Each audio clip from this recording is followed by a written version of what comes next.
Yeah, so we're gonna start, and we've got three really incredible technologists up here that have unique perspectives on what the forefront of sports technology looks like today and where it's going to be in a couple different years. So we're going to ask a handful of questions about what they're seeing that's good on implementing tech in sports now, what they're seeing that's possible warning signs or what they're concerned about, and what they're excited about. So I'm going to start off with Michele Abbate first. Michelle's a race car driver, but she also owns her own team, which is GRR Racing. She races in the Trans Am circuit, and she's, from what I understand, the only female driver in the only National Trans Am TA2. Yeah. So, tell us about yourself, Michele. Hi, everybody. Thanks for coming. My name, like Daniel said, is Michele Abbate, and yes, I am a professional race car driver. And doing that, I also own my own team. I never thought that would happen. I thought I would have to rent a seat to run in Trans Am because it's such a high caliber of racing, but I was able to pull together with my sponsors and my partners, and I bought my own car, and they've helped fund my season. So it's very exciting, but among that, there is a lot of technology in racing, as you guys heard from Courtney Crone. I'll try not to overlap on some of the things that she mentioned, but it's a very competitive sport. I think technology plays probably the largest role in the sport than any other dynamic of it, just because you've got technology from your tires, from your engine, from the driver aspect, and so that's the things I want to dive into. But it's a little bit about me. I'm from Las Vegas, and I'm very excited to be here. Thanks. And so next I want to introduce Libbie Canter. Libbie's a partner with Covington Burling, which is a law firm. Libbie's out of the DC office. And Libbie's an absolute expert in matters of privacy, cybersecurity, and tech transactions. Does a lot of work in sports tech, and so she sees, I think, the good, the bad, and the ugly, if I had to guess. And so she's got a very wide breadth perspective on how technology is being incorporated in sports. So Libbie. I will speak briefly. I'm not a professional athlete, so the background origin story is less interesting. Mm-hmm. But I do practice in the privacy and data security space, do a lot of work for various sports clients, leagues, teams. The firm has a lot of technology clients, so we're thinking about smart cities, autonomous vehicles, Internet of Things technologies regularly. I sort of fell into privacy when I started at the firm 10 years ago, and it's become sort of more and more exciting to be a practitioner in this space because the technology, frankly, is getting more and more exciting with AI, and various clients are calling all the time with questions about how to use biometric data and different things that seem creepy, but over time, I think the standard for kind of what's creepy and what has tons of value changes and is dynamic. Yeah, thanks, Libbie. And what sports do you play? I did not make my high school soccer team. So he did not have to try out to be on the cross country team. So I ran cross country. That's very similar to how I got onto the tennis team in high school. All right. And so next, Jonathan Franklin. Really a pleasure to have you here. Jonathan's with the LA Rams. He heads their community affairs and engagement. And so he's been there for a handful of years. And previously, he was at Notre Dame and I think played professional ball himself. And I'll let him tell you a bit about that story. But thanks for being here, Jonathan. Yeah, thank you. And thank you all for being here as well. I'm a native Angelino. I was blessed to attend UCLA, majored in political science, went on and was drafted by the Green Bay Packers. And upon my rookie season, suffered an injury, spinal contusion, that forced me to medically retire and transition into life, right? Post my career, I returned to work for the Green Bay Packers in the front office, moved on to the University of Notre Dame, developing leadership curriculum, community partnerships, and now I'm going on my fourth season with the LA Rams, play a part in our community affairs and engagement, work with our partnerships, speaking on behalf of our organization, and was blessed to work alongside broadcast with CBS this past season and looking to do some more programming this upcoming season as well. So exciting times. The Rams are excited to have our fourth season. Hopefully we'll get the job done this year in the Super Bowl, but thank you all for allowing me to be here. Fantastic. It's so awesome to have you guys here. Thank you. And, what a fun conversation this is going to be. So I want to start first digging into some of the technology that you're seeing on the front lines in your fields. And then we'll take it and talk about what the data that's being generated by this technology is, how it's being used. And then we may take a turn into, the more dark side, like what are some of the concerns, what are some of the problems with all this data that's being generated. But let's start with John. What are you seeing in terms of the players today? What tech are they using that's new to train? What tech are they using to to rehabilitate after injuries? And how's that different than when you were playing at a professional level? Right, absolutely. So I was playing in 2013, and it was not as advanced as it is right now. And I mean, just to think about the movie Concussion didn't come out till 2015, and the technology, and the research that's been done since that movie. Pretty much when I was playing, we had a heart monitor, just to monitor our heart, making sure we're exercising correctly. But now it has advanced so much in regards to what is called the RFID chip, which we place in our players' shoulder pads. Essentially what this does is monitor the distance that they run every practice. It can monitor the routes, exactly how they run, the miles per hour as well, and just the energy that's exerted every day in practice. We're able to track their sleep, and it's really extremely helpful, especially even when they peak throughout practice. So every aspect of our players, we get to really capture that data, and it's extremely beneficial, even when players are coming back from injury and making that informative decision if they're ready to come back based off just how they were performing 2 months ago, compared to where they are today. So that's been extremely helpful. And when you even go to a practice, right, in regards to preparing, we have what is called it's a VRN within a weight room. We're able to really just maximize the speed of the explosion of our players. You can lift 300 pounds, but how fast are you doing that, and how consistently are you doing that as well? So that's been extremely helpful. It's a reason that players are faster and stronger right now in our game than they've ever been. And I believe the technology has been extremely helpful with that, and to go off the field, it's been helpful even prior to practices. We literally have a projector screen. Say if we're playing the Arizona Cardinals, what we can do, our offense can put the Arizona Cardinals defense on the screen and have their exact players run plays. And from a mental side, from the reps and the preparation, it's extremely helpful and efficient and effective for our team. We don't need the defense to be there. We don't need 22 bodies. We can really prepare and get ready for each and every game, and we've been able to do that, and it's been extremely helpful and effective. That's awesome. Well, let me. I'm curious then about the perspective from the racing world. Michele, you both are a racer and you own your team, so you need data from the perspective of being a team operator, being competitive against other teams, but then also technology to train. So what's some of the technology that you use in your day-to-day? So developing a driver is difficult because you can't always have access to a racetrack. I mean, to go practice, you need a trailer, a truck, a car, gas, brakes, fuel. I mean, it's very expensive to go practice. So what we're using technology for is actually a simulator. And there are now sims that drivers can sit in, and there's ones with just monitors, or you can put VR goggles on. I mean, it's been very, very developed. There's ones with air hydraulic systems, so you can really feel the car. When you're in it, it moves. So I would say a simulator is like number one right now for trying to develop a driver. It also can help a driver understand a brand new racetrack if they've never been there. In 2017, I actually was invited to go race at Bathurst in Australia, and it's a very challenging track. It's on a mountain, and you could be raining on one side and sunny on the other, and I spent, I think, almost 24 hours on a sim, not at one time, but just learning the track, and they've scanned these tracks, so like you can feel the bumps, and you can understand if the car is lifting underneath you, or if you're under hard in the brakes, if it's going to understeer, and so simulators are huge right now, and there's several different types. There's online racing leagues and things like that. So I would say that's probably one of the main number one driver data, capturing items that we can use. But as a team owner, you want to look over data from your driver on the track during the race too. So there's things that we can use, even Bluetooth connectivity, where we can change the tune in the car. If the car's not performing well, you can actually load a different tune at a certain point in RPM, and just there's all kinds of things you can do. And there's some of that's illegal in some of the racing. A previous series that I used to run in, we mentioned we had this technology, and they were like, you can't do that. Like, they were like, you will disqualify you. And so there's a lot of things that have developed, and it's very, very cool, but it's also kind of changing the world of racing.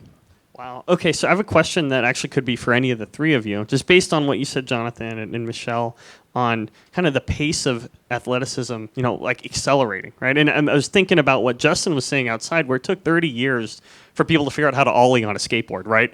30 years. And then now if you watch the X Games, every single year there's like another backflip that they figured out how to get into off of, like one jump. Is technology data going to continue to be able to accelerate athleticism, or are we railing up against the wall of what's possible with our athletes?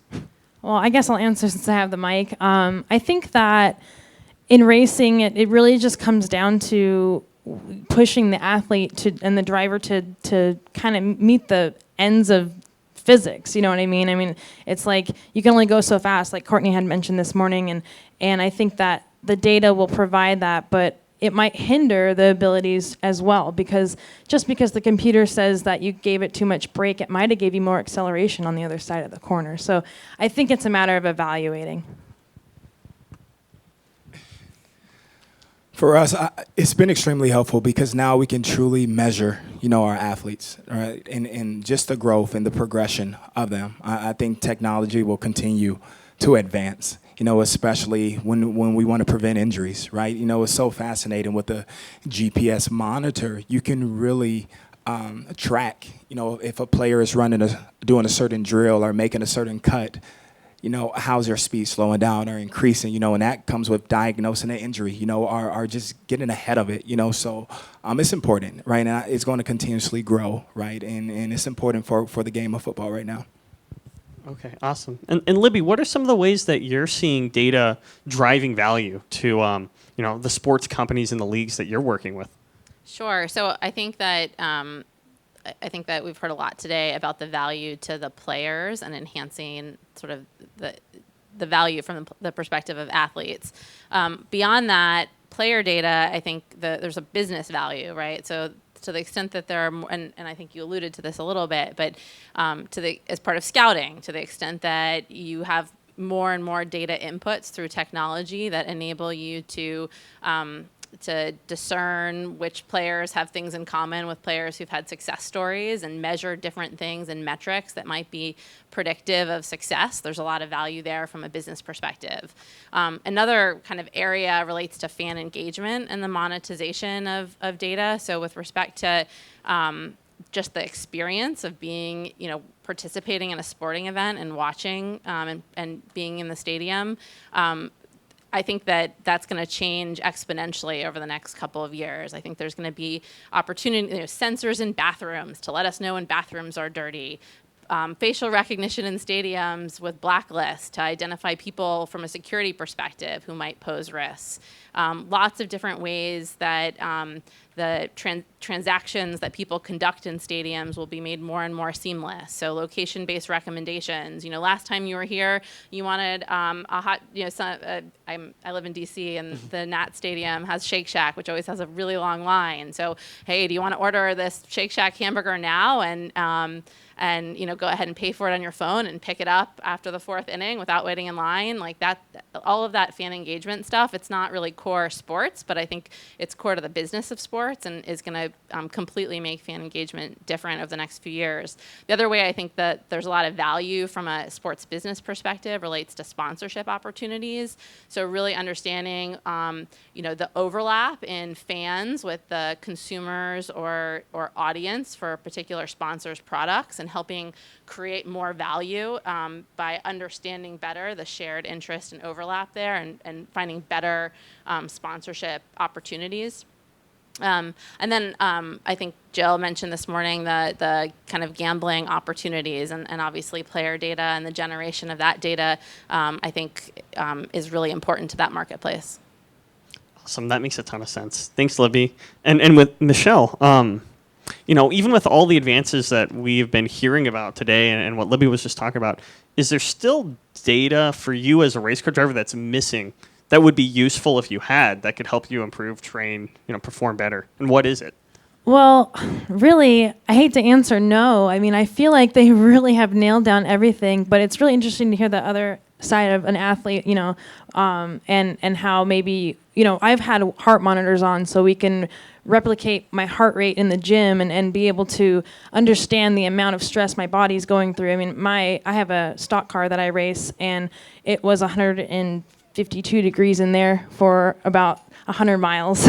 So to replicate that and to develop myself really helps.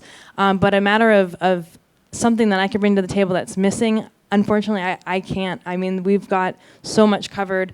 It's almost overwhelmingly too much information. You know what I mean? It's like, okay, well, what aspect do we want to tackle this weekend? And I mean, from tire pressure to tire temperature on all three, inside, outside, middle. We have all of that. We have brake load. We have steering inputs. We have AB.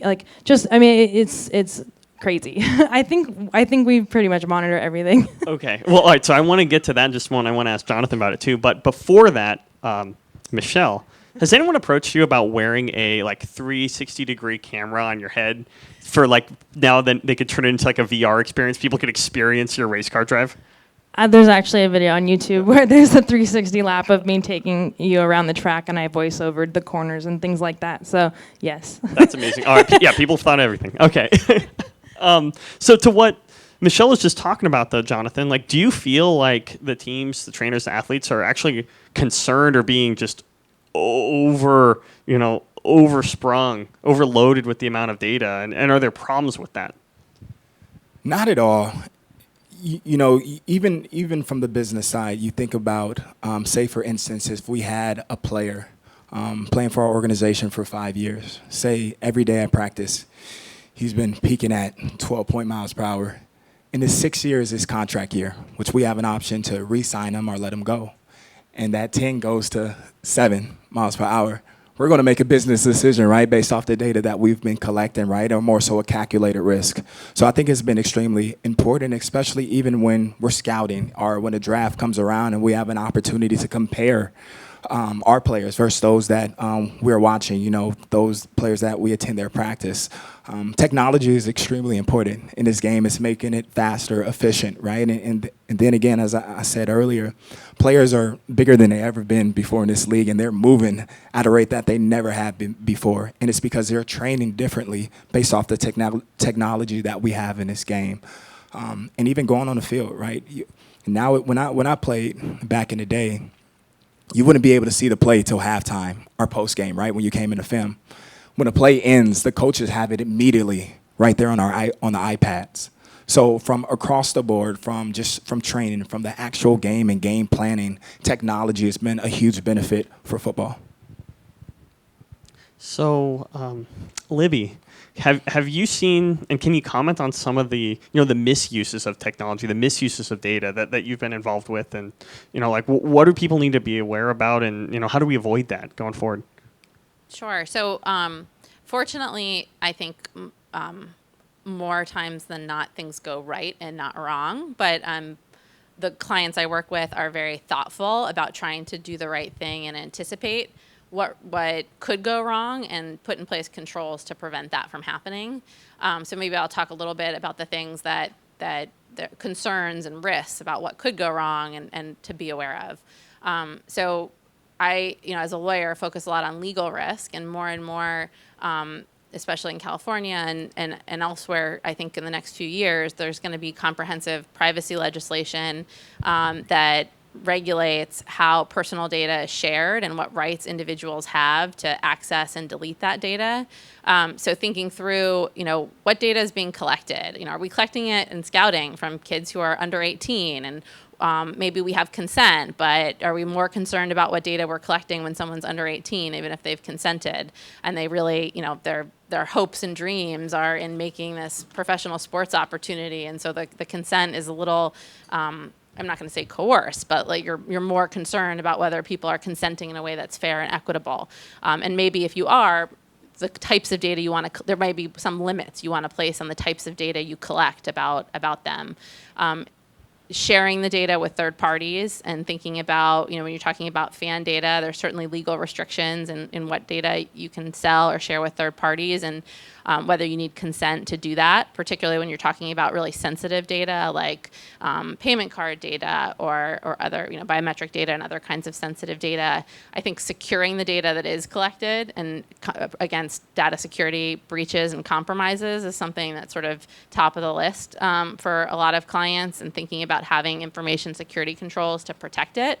And then I think a layer that runs through all of those risks relates to the fact that in this space, we're so reliant on third parties to provide the kinds of technology and services that support technology. And so third parties create risk. And so thinking about managing the risk when you're working with a third party and their, how they use the data and how they secure the data arguably creates risk for you, how to contractually allocate that risk between the parties. And the last thing I'll just mention, from a cybersecurity perspective, I think people really tend to think about what the risk is if data is compromised. But I think of cybersecurity as broader, right? And especially when you're talking about, like, I hear the stuff, all the technology in a race car, if some of how computerized some of this equipment is, if things go wrong, people's lives in that context really are on the line. So when you're thinking about protecting against risk, it's not just protecting, and cyber risk in particular, it's not just protecting the data, it's also protecting against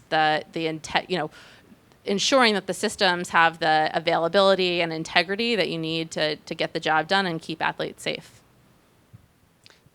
So to that end, you talked a lot about risk and you talked about third parties. One thing that I find really interesting in the conversation of data, and Libbie, I'm interested in your perspective and yours too, John, is, the ownership of the data, particularly like say you censorize an athlete, right? You collect a bunch of information on them and then you use it in sports betting, right? Who owns that data? People are making money off that data, what are the ethics involved in that? And how is that being thought about right now in your industries? It's a fabulous question without a clear answer. So I think and Adrian, who I know speaking later, will have thought about it as well. But in the U.S., there's not really, there's not a property interest in data, so to speak. So there's sort of a common law property interest in certain kinds of intangible assets, like certain intellectual property, but that doesn't exist in our kind of underlying legal framework in the U.S. So it's mostly a construct of contract, right? So as between two parties, you can kind of replicate ownership. If I, sign players and I basically tell them, if I'm, a team, that I own all of this data that I collect about you, that's one way to contractually replicate ownership of the data as between the parties. But I think ownership's a little bit of a fiction in the context of data because more than one party can have those rights to data, right? One party's rights to use that data aren't necessarily exclusive of another party's rights to use the data. And that also can be, the product of a contractual negotiation between two parties. So I think there's that's the legal answer. I think there's a separate normative question of like which party should own the data, especially when you're talking about athlete statistics and data. You hit that one on the nail, I'll tell you that. In regards to rights, so with our data, it will be one, the NFL, and then our strength and conditioning coaches and our head athletic trainer. Players, if they want access, it is shared with them after every practice, so they can have an understanding of where they stand and even the progression day to day of where they're at. If they're progressing or if they're not. But outside of that, it's extremely confidential. So we do not share that data, and even when we release a player, it's not shared at all. Because of, to your point of what you just said. But there's always a loophole, as we know, which people find out, but it's been extremely confidential. Got it. So Jonathan, you're the head of community affairs and engagement for the Rams, and so what are some of the initiatives that you're working on right now? I know that you're involved in education, involved in access. Are you also involved in like STEM education? What are some of the initiatives that you're working on now? And if someone wanted to come and engage with the Rams, they had a new product or a new concept, a new piece of tech that they wanted to get in front of you, what's that process look like? Yeah, so I would say our first two, 3 seasons here, we've been going on what is called listening tours, right? And just understanding the needs and the issues throughout Southern California.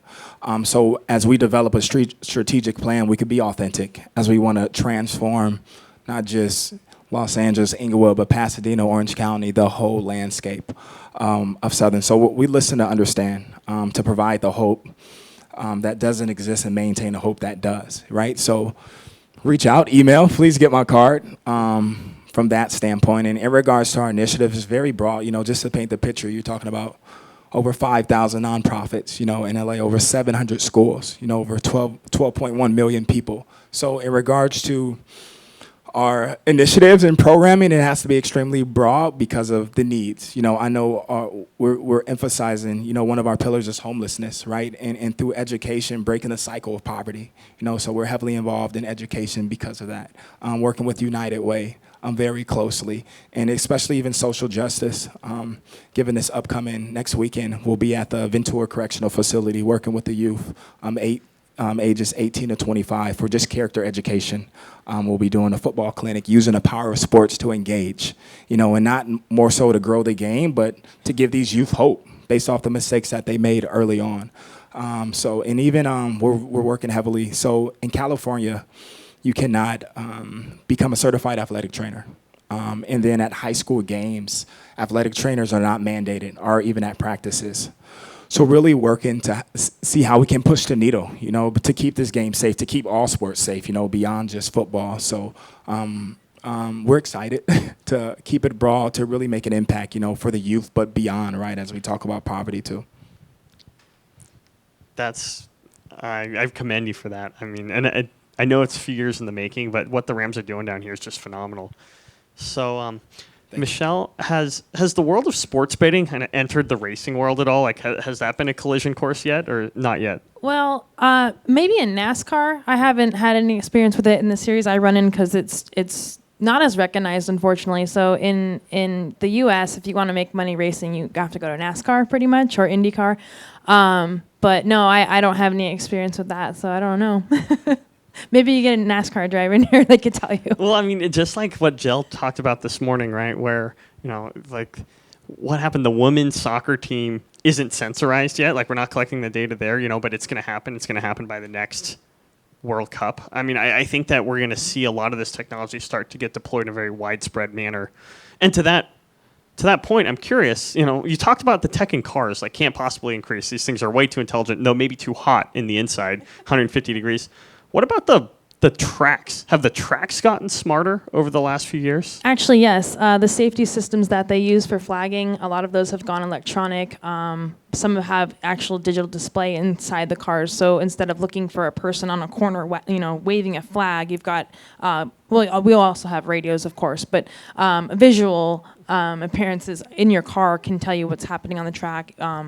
Not so much where, so maybe that would be something, like a pinpoint on a map exactly if an engine blew where the oil is, or if there's debris on the track, or a wreck, or something like that. And actually, I had a thought of something coming home from a race one weekend was like, when you have these accidents in racing, no one ever knows if the driver is okay until somebody sees them move or runs over to the car and can give a signal to somebody. And I was thinking it would be really cool to integrate some kind of light system on the car that could indicate like the driver's coherent, the driver's awake or the driver's not responding, or, because I think that's something that is missing in racing is everybody watches this horrific accident and they're all wondering, like, is the driver okay? Are they awake? Is the car on fire? Like, there's fire that you can't see sometimes. So that would be something that I think, to answer your previous question, could maybe be developed into the all racing series, because there's nothing more important than the driver at the point of an incident. So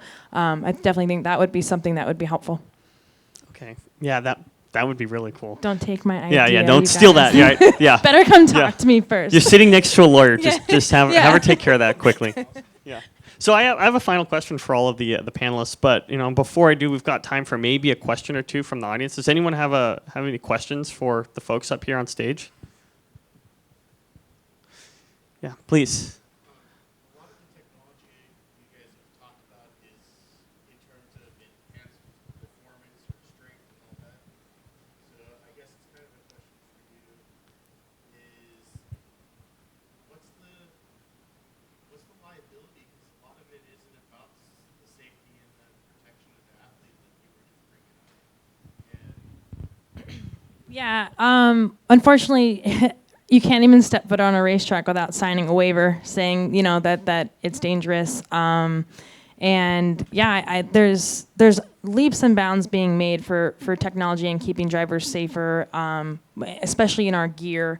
We have new helmets coming out that have certain certifications, but I'm trying to get one right now, and they're $4,000. So it's extremely expensive. Our fire suits are extremely expensive. Fire gloves, socks, a baklava for your head. I mean, there's precautions you can take, and it's actually in the rules that you must have these items. So that's one thing. But I mean, those items haven't changed in a significant way for a while. So I think it's the technology in our gear that would be the safest thing. The Hans device is a very well-known one, which stands for Head and Neck Restraint Device, and it's saved many lives. So it's just a matter of developing the protection of the driver, I think, and just keeping them safe. Beyond that, though, I mean, it's your racing cars. They're very safe, though. I mean, my race car is way safer than the street car. Like, I built a race car from a production vehicle, and I took all the airbags out. It's like anything they integrate in a production car for the street is like doesn't make sense. You literally take it all out and you put a cage, and then you're safer. So it's kind of ironic. Yeah, please, Dave. So I had a question on the data. What's the response of the athletes so far? I mean, so I understand that, you know, a club wants the data, you know, scouts want the data. How are the players reacting to that data? They obviously want to improve themselves, but they sure as hell don't want that data to be used to, like, you don't have a job tomorrow because... Right. Absolutely. It is a business, right? And I think the athletes are aware of that. But it's been positive, you know, because even it's an ownership amongst our head athletic trainers in strength and conditioning to monitor that data, you know, even from the distance ran per week, right, to preserve our athletes or when they're peaking, you know, and the energy that they're putting in practice day in and day out. So we're not taking advantage of these athletes and getting everything out of it. We're more strategic with it for the benefit of who they are. And even when it comes to game weeks, right, limiting those athletes that we know we're going to need them, you know, for 4 quarters, right? So it's been more beneficial than hindering them, you know, to being the best version of themselves, if that makes sense. And are you guys noticing, like, what they do off the field has a direct impact on the field? So through that data, you actually have indications of what's happening off the field. Is that leaking in, or is there, like, a firewall? I think through Modernton, if you see numbers fluctuate, right, it sparks a conversation, which is great, and opens those doors. And even with sleeping, right, being able to monitor the amounts they're asleep because it goes into their health and their wellness, the impact that they have overall on the team. So if anything, it's a conversation starter, which has changed the game, right, immensely, because you didn't have that. You know, everything was through the naked eye, right, and assumptions. But this technology has really played a huge part overall, and even the benefit of players' contracts now, right? They're moving at a faster rate. They're performing higher now because of that. Okay, so we only have time for one more question, and I get to ask it. And so, you know, we've got about 30 seconds or so for each of you. I'm just curious, like, we talked about some of the good, we talked about some of the bad. What are you personally excited about coming up in your industry over the coming year or so? In regards to technology, right? It doesn't have to be, but, you know, with preference, yes. Yeah, absolutely. It's just exciting to see where the game of football is going to go, right? There's been many changes, even just removing the kickoff, right, and the kick return, and just making the game safer. And I know through the research and data and technology, these conversations just came about. We don't know where the game is going. We want to keep it around, right? And technology is a huge resource for that, to keep our players safe and to preserve who they are and the benefits of what they add to it. So just excited to see what happens next. And outside of technology, the stadium in 2020, we're extremely excited about that. I was going to call you out if you didn't mention it. Shameless plug. Sure. So I also do a lot of work on digital health, and I'm very, very excited about the ways in which real world evidence and other innovations in the digital health space, I think, are going to lead to better health outcomes down the road. I mean, to overly simplify dramatically, to the extent you kind of have all of this data and can use it to develop new kinds of therapies and devices that have the regulatory approval to go to market and have the kind of computing capacity to do that analysis, you can get to that place where you get these new therapies and devices. And to kind of circle that back to sports, I think that is relevant and is kind of happening in a micro way with concussions and sports injuries and the like in the sports space? I would say, as a team owner, I'm most excited about seeing how we can get more eyes on racing, because racing is kind of dying in a way. And if we can get, like we have drones capturing footage and stuff, which is really pretty cool. So I think integrating more technology, even maybe like the smart stadium idea, if we can integrate that into racetracks and making it easier for people to watch the races, because that's why NASCAR is so popular. You sit in one seat and you can see the entire racetrack. Whereas when I race, I'm at a road course, and sometimes we're on a mountain or we're in the woods, and you can't see what's going on the entire way. So I think technology could play an important role on just broadcasting more of the sport, and seeing maybe every driver could have their own camera in their car, and then you could select your driver and watch them, or things like that. I think just bringing more exposure to the sport would be super helpful, actually worldwide, because I mean it's just hard to get motorsports the exposure it needs. And then from a driver aspect, and I guess also team owner, is just understanding all this data that we're taking in. I mean, we've got files and files and files of data, and it's just a matter of like, can you actually interpret it and use it to your advantage? There's the tip of an iceberg is what we're at right now, and just trying to recept all that information and use it to advance is what I look forward to doing. Well, that's fantastic. So, Libbie, Michele, Jonathan, thank you so much for being here. Thank you for sharing your perspectives. And everyone, let's give them a round of applause. Thank you.